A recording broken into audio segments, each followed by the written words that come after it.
অনেকেই বলেন যে আমার বাচ্চা হয়েছে কিন্তু আমার বুকের দুধের ফ্লো কম, বা আমার দুধ শুকিয়ে গেছে, বা আমার বাচ্চাকে বুকের দুধ খাওয়ানোর মতো দুধ পর্যাপ্ত উৎপাদন করার সক্ষমতা আমার নেই।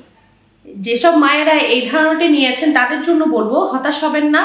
একটা জিনিস শুধু মাথায় রাখবেন, যে যেদিন থেকে আপনি কনসিভ করেছেন, যেদিন থেকে আপনি বাচ্চাটিকে ধারণ করা শুরু করেছেন আপনার, সেদিন থেকেই কিন্তু এটা মানুষের বডির ফিজিওলজিক্যাল পরিবর্তন হিসাবে এবং আল্লাহ প্রদত্ত একটা জিনিস, যে আপনার শরীরেও কিন্তু আপনার সন্তানকে খাওয়ানোর মতো বুকের দুধ কিন্তু তৈরির প্রক্রিয়া সেদিন থেকেই কিন্তু শুরু হয়েছে।